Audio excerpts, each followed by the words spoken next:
बिस्मिल्लाहिर्रहमानिर्रहीम। अस्सलाम वालेकुम व्यूअर्स, मैं हूँ बिन्ते आदम और उम्मीद करती हूँ कि आप सब खैरियत से होंगे। मुअज़्ज़ज़ नाज़रीन, हज़रत सैयदना ईसा अलैहिस्सलाम एक पहाड़ से गुजर रहे थे। अचानक आपने देखा कि एक बहुत खूबसूरत पत्थर पड़ा हुआ है, तो आपने दिल में सोचा कि अल्लाह तबारक व तआला ने इस पत्थर को कितना खूबसूरत बनाया है। आतिफ गैबी से आवाज आई, ऐसा इससे ज्यादा हैरान कुन चीज ना दिखाऊं तुझे? तो हजरत ईसा अलैहिस्सलाम ने फरमाया, या अल्लाह दिखाएं।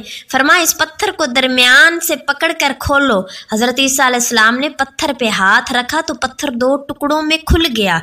आप अलैहिस्सलाम ने देखा कि इस पत्थर में एक बुजुर्ग बैठे हुए हैं जो अल्लाह ताला की इबादत में मशगूल हैं, अल्लाह की इबादत कर रहे हैं। साथ कुछ फल पड़े हुए हैं जिनमें अंगूर, अनार और कई फल शामिल हैं। हज़रत ईसा अलैहिस्सलाम ने इस बुजुर्ग से पूछा कि आप इस पत्थर में कब से हैं और क्या कर रहे हैं, और इस पत्थर में आप जिंदा कैसे हैं? तो उस बुजुर्ग ने जवाब दिया कि मैं 600 साल से इस पत्थर में अल्लाह ताला की इबादत कर रहा हूँ। आतिफ गैबी से मुझे ये फल मिल जाते हैं जो मैं खा लेता हूँ, और मैं यहाँ अल्लाह ताला का जिक्र करता रहता हूँ और यही मौजूद हूँ। तो हजरत ईसा अलैहिस्सलाम ने सुनकर फरमाया, क्या बाबा, कोई तुझसे भी ज्यादा नेक होगा जो अल्लाह ताला की इतनी इबादत करेगा? इधर आतिफ गैबी से फिर आवाज आई कि हाँ ईसा, मेरे महबूब की उम्मत में से जो शख्स शब्बे बारात की रात को, माह शबान की 15वीं रात को 2 रिकात नमाज नफल पढ़ेगा, उन 2 रिकात नफल का सवाब इसकी 600 साल की इबादत से ज्यादा लिखूंगा।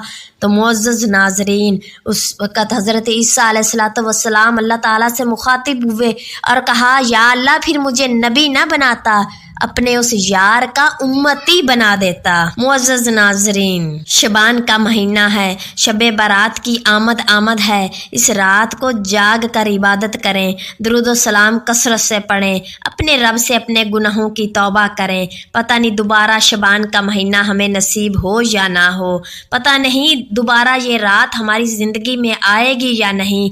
आज है तो इसकी कदर कीजिए। वीडियो अच्छी लगी हो तो प्लीज़ लाइक, शेयर और कमेंट कीजिएगा, और मेरे चैनल वॉइस ऑफ बिन्ते आदम को सब्सक्राइब ज़रूर कीजिएगा। मिलते हैं नेक्स्ट वीडियो में, तब तक के लिए मेरा और आपका अल्लाह निगहबान।